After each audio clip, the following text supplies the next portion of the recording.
మన వారాహి సిల్వర్ జ్యువెలరీలో అద్భుతమైన ఆఫర్స్ పొందండి మరియు కార్ గెలుచుకునే గొప్ప అవకాశం.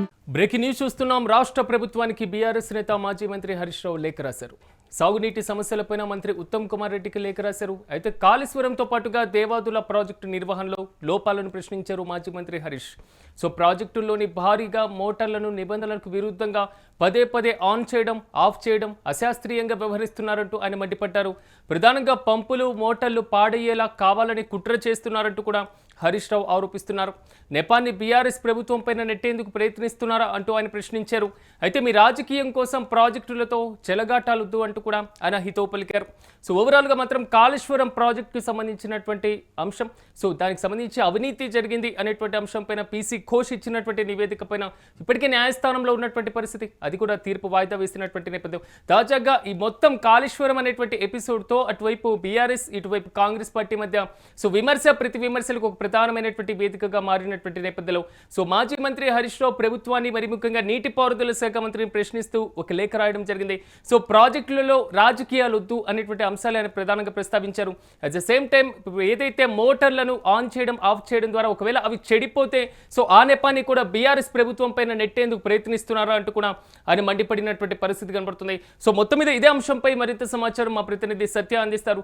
సత్య, చెప్పండి, ఓవరాల్ గా మాజీ మంత్రి హరీష్ రావు రాసినటువంటి లేఖలో ఏ అంశాలు ప్రధానంగా ప్రస్తావించడం జరిగింది, పూర్తి అప్డేట్స్ ఏంటి? బీఆర్ఎస్ నేత మాజీ మంత్రి హరీష్ రావు ఈ రోజు పెద్ద ఎత్తున తెలంగాణ నీటిపారుదల శాఖ మంత్రి ఉత్తమ్ కుమార్ రెడ్డికి బహిరంగ లేఖ రాసిన పరిస్థితి కనబడుతోంది. ఏదైతే కాళేశ్వరం ప్రాజెక్టు, అలాగే దేవాదుల వంటి ప్రధాన నీటి ప్రాజెక్టులకు సంబంధించి ఇప్పటికే ప్రభుత్వం ఈ ప్రాజెక్టుల విషయాల్లో ఫెయిల్ అయింది. ఖచ్చితంగా ఇప్పుడు నీటికి సంబంధించి, ఆ త్రాగునీటికి సంబంధించి ఈ కాళేశ్వరం కావచ్చు, దేవాదుల కావచ్చు, రెండింటిని ఉపయోగించుకోలేకపోయింది అంటూ కూడా తీవ్ర అసహనం చేసిన పరిస్థితి కనబడతా ఉంది. అయితే ఇక్కడ ఏదైతే ఈ రెండు ప్రాజెక్టులకు సంబంధించినటువంటి వ్యవహారంలో మోటార్లను అంటే విచక్షణ రహితంగా, అంటే చట్టానికి, నిబంధనలకు విరుద్ధంగా ప్రాజెక్టులకు సంబంధించి మోటార్లు ఏవైతే ఈ బాహుబలి మోటార్లు ఉన్నాయో ఆ బాహుబలి మోటార్లను నిబంధనలకు విరుద్ధంగా పదే పదే ఆన్ చేయడం కానీ, ఆఫ్ చేయడం కానీ మొత్తం కూడా అశాస్త్రీయంగా వ్యవహరిస్తున్నారంటూ ఆయన విమర్శించిన పరిస్థితి కనబడతా ఉంది. ఈ భారీ మోటార్లు నిరంతరాయంగా నడిచేలా డిజైన్ చేయబడ్డాయని, అదే పదే పదే ఆపడం వల్ల వైబ్రేషన్ వచ్చి మరి పంపులు, ఇంప్రార్లు అలాగే మోటార్లు పాడే అవకాశం ఉందంటూ కూడా ఆయన పేర్కొన్నారు. అయితే పంపులు, మోటార్లు పాడేలా ప్రభుత్వం కావాలని కుట్ర చేస్తుంది. ఖచ్చితంగా ఈ యొక్క పంపులు ఖరాబ్ అయినా, దాంతో పాటు ఈ మోటార్లు ఖరాబ్ అయినా కానీ ఈ మొత్తాన్ని కూడా ఇటు బీఆర్ఎస్ పార్టీ మీద వేసే పనిలో పడ్డారు. కావాలని, అంటే రాజకీయం కోసం ఈ ప్రాజెక్టులను వాడుకుంటా ఉన్నారు. రాజకీయం త్రూ గతంలో ఏదైతే కాళేశ్వరం సంబంధించినటువంటి మొత్తం వ్యవహారంలో కూడా మరి కాళేశ్వరం కూలిపోయిందంటూ కూడా ఈ ప్రభుత్వం ఎద్దేవా చేస్తుంది. ఇప్పుడు కాళేశ్వరంలో మరి నీళ్ళన్నీ కూడా వస్తున్న పరిస్థితి కనబడతా ఉంది. దానికి సంబంధించి ప్రభుత్వం ఖచ్చితంగా బీఆర్ఎస్ మీద నింద మోపడానికే కుట్రపూర్తంగా ఈ ప్రభుత్వం అన్నింటిని కూడా చేస్తా ఉంది. ఇప్పటికే ప్రజల విషయంలో ఇక్కడ ప్రాజెక్టులను కొంత మరి ప్రజలకు శ్రేయస్సు చేయాలి కానీ ఈ ప్రాజెక్టుల విషయాలలో రాజకీయాలు చేయొద్దంటూ ఆయన మరొకసారి ఇదైన పరిస్థితి కనబడుతుంది. అలాగే దీనికి సంబంధించి ఏదైతే చందలాల్పూర్ తో సహా ప్యాకేజీ 6 కావచ్చు, 8 కావచ్చు, 10, 11, 12 ఈ మోటార్లు ఆపరేషన్ తీరు కూడా మరి చాలా తీవ్ర అసభ్యకరంగా ఉంది. తక్షణమే ఇంజనీరింగ్ నిబంధనల ప్రకారం పంపులను నిరంతరంగా నడిపించాలంటూ కూడా మరి మరొకసారి ఆయన విన్నపించిన పరిస్థితి కనబడుతోంది. ఉత్తమ్ కుమార్ రెడ్డికి చాలా కొంతవరకు, ఎందుకంటే ఇప్పటికే కాళేశ్వరం అంశం పైన పీసీ ఘోష్ నివేదిక, దానిపైన తీర్పు కూడా ప్రాసెస్ లో ఉన్నటువంటి నేపథ్యంలో ఈ సందర్భంగా మాజీ మంత్రి రాసినటువంటి లేఖ దేనికి సంకేతం అనుకోవాలి? డెఫినెట్ గా, అంటే అసలు కాళేశ్వరం ప్రాజెక్టుకు సంబంధించి అసలు ఏం జరుగుతుంది, రాష్ట్ర ప్రభుత్వం ఏం చేస్తుంది, గత ప్రభుత్వం ఏం చేసింది, దీనికి సంబంధించినటువంటి వాస్తవాలు ఏంటి అనేది ఆ లేఖలో ఖచ్చితంగా బహిరంగ లేఖ రాశారు. అటు ఉత్తమ్ కుమార్ రెడ్డితో పాటు బహిరంగంగా అందరికి కూడా ఇది వెళ్లే అవకాశం ఉంటది, తెలంగాణ ప్రజలకి కూడా వెళ్లే అవకాశం ఉంటది. కాబట్టి ఖచ్చితంగా ఈ లేఖ ప్రస్తుతం ఏదైతే కాళేశ్వరం ప్రాజెక్టుకు సంబంధించి ఏదైతే జస్టిస్ పీసీ ఘోష్ కమిషన్ నివేదికను సవాల్ చేస్తూ కూడా దాఖలైనటువంటి మరి హైకోర్టు కేసు ఈ రోజు తీర్పుకు వచ్చిన పరిస్థితి ఉంది. దాన్ని ఏప్రిల్ 22కి కూడా మరి దాన్ని వాయిదా వేసిన పరిస్థితి ఉంది. మొత్తం కూడా దీనికి సంబంధించి ఇప్పటికే ఈ తీర్పు వాయిదాకు సంబంధించి ఏదైతే మాజీ మంత్రి చంద్రశేఖర్ రావు, అలాగే మాజీ మంత్రి హరీష్ రావు, బసర్వాల్ అలాగే ఎస్కే జోషి వీళ్ళందరూ కూడా పిటిషన్లను దాఖలు చేసిన పరిస్థితి ఉంది.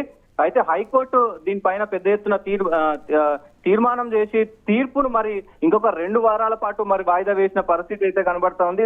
ఈ ఖచ్చితమైనటువంటి డీటెయిల్స్ వచ్చేంత వరకు కూడా, ఖచ్చితమైనటువంటి మొత్తం ఈ ప్రణాళిక వచ్చేంత వరకు కూడా దీంట్లో మేము తీర్పు ఇవ్వలేమంటూ కూడా కోర్టు చెప్పిన పరిస్థితి కనబడతా ఉంది. అయితే పిటిషన్ల వాదన మాత్రం ప్రాజెక్టు నిర్మాణంలో అక్రమాలపై నియమించినటువంటి కమిషన్ ఏదైతే ఉందో ఇది రాజకీయ కక్షతోనే చేశారని, మరి సరైన నోటీసులు ఇవ్వకుండా మరి ఇది మొత్తం కూడా న్యాయ సూత్రాలను ఉల్లంఘిస్తున్నారంటూ కూడా ఇటు హరీష్ రావు తరపు న్యాయవాది వాదించిన పరిస్థితి కనబడుతోంది.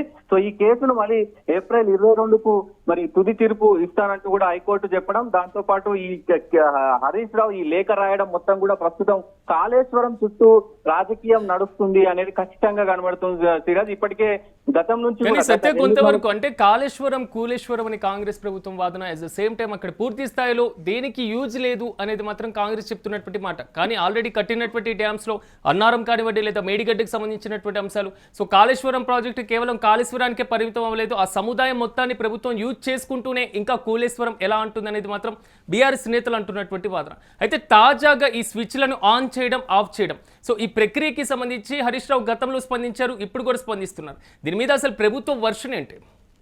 డెఫినెట్ గా అంటే ప్రభుత్వం ప్రస్తుతం బీఆర్ఎస్ పార్టీ కట్టినటువంటి ఏదైతే అప్పుడు ఉన్నటువంటి బీఆర్ఎస్ ప్రభుత్వం కట్టినటువంటి ఈ కాళేశ్వరం ప్రాజెక్ట్ అంటే ఓన్లీ కాళేశ్వరం వరకే కాదు, ఇటు మొత్తం కూడా దాంట్లో పెద్ద ఎత్తున అన్ని ఈ విడతల వారీగా ఈ ప్రాజెక్టుకు సంబంధించి ఏదైతే సుందిల్లా కావచ్చు, మొత్తం ఇటు మల్లన్న సాగర్ కావచ్చు, అట్లాగే ఈ పెద్ద స్థాయిలో అన్ని రిజర్వాయర్లు అన్ని చాలా ఉన్నాయి కాబట్టి అవన్నిటిని కూడా ప్రస్తుత ప్రభుత్వం యూజ్ చేసుకుంటూ అంటే అన్ని వాటర్ కూడా ఇస్తున్నారు. ఇప్పుడు కాళేశ్వరం నుంచి పెద్ద ఎత్తున మల్లన్న సాగర్ కావచ్చు, అటు సిద్దిపేటలో ఉన్నటువంటి చిన్న చిన్న ప్రాజెక్టులకు అన్నిటికి కూడా మరి పంపిణీ చేస్తున్న పరిస్థితి ఉంది. సో మరి నిజంగా కాళేశ్వరం ప్రాజెక్టు పనిచేయకపోతే గనక మరి మీరు నీళ్లు ఎక్కడి నుంచి ఇస్తున్నారు? ఈ 2.5 సంవత్సరాల్లో ఒక్క ప్రాజెక్ట్ అయినా కట్టారా, లేకపోతే ఒక చెరువు అయినా కట్టారా, ఒక చెరువు కూడికైనా కట్టారా అంటూ కూడా ఇప్పటికే బీఆర్ఎస్ నాయకులు కేటీఆర్ కావచ్చు, హరీష్ రావు కావచ్చు పెద్ద ఎత్తున మరి విమర్శలు చేస్తున్న పరిస్థితి ఉంది. కానీ ప్రభుత్వం మాత్రం ఒకవైపు కాళేశ్వరం కంప్లీట్ గా ఫెయిల్ అయింది, కాళేశ్వరం మొత్తం కూడా కూలిపోయిందంటూ ప్రభుత్వం ఇప్పటికీ కూడా మరి అదే రీతిలో ముందుకెళ్తా ఉంది. సో దీనివల్ల అసలు కాళేశ్వరం ప్రాజెక్టు వల్ల తెలంగాణ ప్రజలకు మొత్తం అన్యాయం జరిగింది. దాంట్లో ఉన్నటువంటి కోట్లకు సంబంధించినటువంటి వ్యవహారం మొత్తం కూడా వాళ్ళ కమిషన్ల కోసం మాత్రమే ఆ ప్రాజెక్టును కట్టారు అనే తీరులో కూడా మరి ప్రభుత్వం చెప్తుంది. దీనిపైన తుది తీర్పు అనేది అంటే నిజాలు ఏంటి అనేది కోర్టు చెప్పాల్సిన అవసరం అయితే ఉంటది కాబట్టి, సో మరి తుది తీర్పు ఏప్రిల్ లో రాబోతుంది కాబట్టి ఏప్రిల్ లో మరి కోర్టు ఏం చెప్పబోతుంది, ఏప్రిల్ 22న హైకోర్టు ఏం చెప్పబోతుంది అనేది కూడా ప్రస్తుతం చర్చనీయాంశంగా మారిన పరిస్థితి అయితే కనబడుతుంది. Right Satya, thank you. మొత్తం మీద రాష్ట్ర ప్రభుత్వానికి బీఆర్ఎస్ నేత మాజీ మంత్రి హరీష్ రావు లేఖ రాశారు. సాగునీటి సమస్యలపైన మంత్రి ఉత్తమ్ కుమార్ రెడ్డికి లేఖ రాయడం జరిగింది. ప్రధానంగా కాళేశ్వరంతో పాటుగా దేవాదుల ప్రాజెక్టు నిర్వహణలో లోపాలను ప్రశ్నించారు మాజీ మంత్రి హరీష్. సో ప్రాజెక్టుల్లోని భారీగా మోటార్లను కూడా నిబంధనలకు విరుద్ధంగా పదే ఆన్ చేయడం ఆఫ్ చేయడం చేస్తున్నారని, అశాస్త్రీయంగా వ్యవహరిస్తున్నారంటూ కూడా ఆయన మండిపడుతున్నారు. పంపులు మోటార్లు పాడయ్యేలా కావాలని కుట్ర చేస్తున్నారని, ఆ నెపాన్ని బీఆర్ఎస్ ప్రభుత్వం పైన నెట్టేందుకు ప్రయత్నిస్తున్నారా అంటూ ఆయన ప్రశ్నించారు. అయితే మీ రాజకీయాల కోసం ప్రాజెక్టులతో చెలగాటాలొద్దు అంటూ కూడా హరీష్ రావు హితో పలికినటువంటి నేపథ్యంలో ఇప్పటికే కాళేశ్వరం ప్రాజెక్టుకి సంబంధించి అత్యంత కీలకంగా వివాదాస్పదమైనటువంటి కేసు నడుస్తున్నటువంటి సిచ్యువేషన్ మనం చూస్తున్నాం. గత ప్రభుత్వం పైన ఆరోపిస్తూ కాంగ్రెస్ ప్రభుత్వం కూడా ఒక ప్రత్యేకమైనటువంటి కమిషన్ ఏర్పాటు చేయడం, పీసీ ఘోష్ కమిషన్ నివేదికను కూడా శాసనసభలో డిస్కషన్ చేయడం, సో దానిపైన పూర్తి స్థాయిలో మళ్ళీ విచారణ చేపట్టడం, సో ఈ రోజు రావాల్సినటువంటి తీర్పు కూడా ఏప్రిల్ 22కి వాయిదా వేసినటువంటి పరిస్థితి కనబడుతుంది. సో ఈ నేపథ్యంలో ముందు నుంచి కాళేశ్వరం ప్రాజెక్టుకి సంబంధించి, కాళేశ్వరం సముదాయానికి సంబంధించి అధికార ప్రతిపక్షాల మధ్య ప్రతి విమర్శలే సాగుతున్నటువంటి పరిస్థితులు మనం చూస్తున్నాం. ప్రధానంగా సుందిల్ల ప్రాజెక్ట్ కానివ్వండి, మల్లన్న సాగర్ కానివ్వండి, అన్నారం, అదేవిధంగా మేడిగడ్డ ప్రాజెక్టులకి సంబంధించినటువంటివి వివాదాస్పదంగా కాంగ్రెస్ ప్రభుత్వం అనేక విమర్శలు చేయడం, సో బీఆర్ఎస్ గత ప్రభుత్వ హయాంలో చేపట్టినటువంటి కార్యక్రమాన్ని కాంగ్రెస్ పూర్తి స్థాయిలో తుంగలు తొక్కుతుంది అనేటువంటి ఆరోపణలు చేయడం, సో ఈ పరంపర కొనసాగుతున్నటువంటి నేపథ్యంలో తాజాగా ఈ ప్రాజెక్టులకి సంబంధించినటువంటి ఏదైతే లిఫ్ట్ ఇరిగేషన్ కి సంబంధించి స్విచ్లను మోటార్లకి సంబంధించి ఆన్ చేయడం ఆఫ్ చేయడం చేస్తున్నారు. సో పదే ఇవి ఆన్ చేయడం ఆఫ్ చేయడం చేస్తే ఆటోమేటిక్గా మోటార్లు పాడేటువంటి అవకాశం కనబడుతుంది. సో మోటార్స్ పాడైతే ఈ నెపం కూడా గతంలో బీఆర్ఎస్ ప్రభుత్వం పైన వేసేందుకు కాంగ్రెస్ ప్రభుత్వం కుట్ర చేస్తుంది, ప్రయత్నాలు చేస్తుంది అనేది మాత్రం మాజీ మంత్రి హరీష్ రావు ఆరోపించినటువంటి పరిస్థితి కనబడుతుంది. ప్రధానంగా అశాస్త్రీయంగా ఈ పద్ధతిని చేస్తున్నారు, సరైనటువంటి ఇంజనీరింగ్ సిస్టమ్ని పెట్టుకొని కూడా పూర్తి స్థాయిలో మీరు ఎందుకు ఇలాగ నిబంధనలకు విరుద్ధంగా మోటార్లను పూర్తి స్థాయిలో కూడా కార్యకలాపాలు చేస్తున్నారు అంటూ కూడా ఆయన ప్రభుత్వాన్ని ప్రశ్నిస్తున్నారు. ప్రధానంగా కాళేశ్వరంతో పాటుగా దేవాదుల ప్రాజెక్టుల నిర్వహణకి సంబంధించినటువంటి అంశాలను ఆయన లేఖలో ప్రస్తావించారు. ఇదే అంశాన్ని నీటిపారుదల శాఖ మంత్రి ఉత్తమ్ కుమార్ రెడ్డి కూడా ఆయన లేఖ రాయడం జరిగింది. లేఖలో పలు కీలకమైనటువంటి అంశాలు ప్రస్తావిస్తూనే ఇప్పుడు ప్రభుత్వం చేపడుతున్నటువంటి ప్రాజెక్టుల నిర్వహణ అంశాన్ని కూడా ఆయన లేవనెత్తడం జరిగింది. ప్రాజెక్టులో ఏదైతే మోటార్లు ఉన్నాయో ఆ మోటార్లకు సంబంధించినటువంటి అంశాలు, మోటార్లను ఆన్ చేయడం, ఆఫ్ చేయడం వంటి ప్రాసెస్లు ఎప్పుడు చేపట్టాలి, నీటి నిల్వను ఏ విధంగా పెంచాలి, నీటి సామర్థ్యాన్ని ఏ విధంగా వినియోగించుకోవాలి, సకాలంలో రైతులకు ఉపయోగపడంగా నీటిని ఏ విధంగా మళ్లించాలి అనేటువంటి కోణంలో కూడా ఆయన పదే పదే ప్రభుత్వానికి లేఖలు రాసినటువంటి సందర్భాలు కూడా మనం చూసాం. అయితే తాజా లేఖలో మాత్రం కాళేశ్వరం అంశాన్ని ప్రధానంగా ఆయన ప్రస్తావించారు.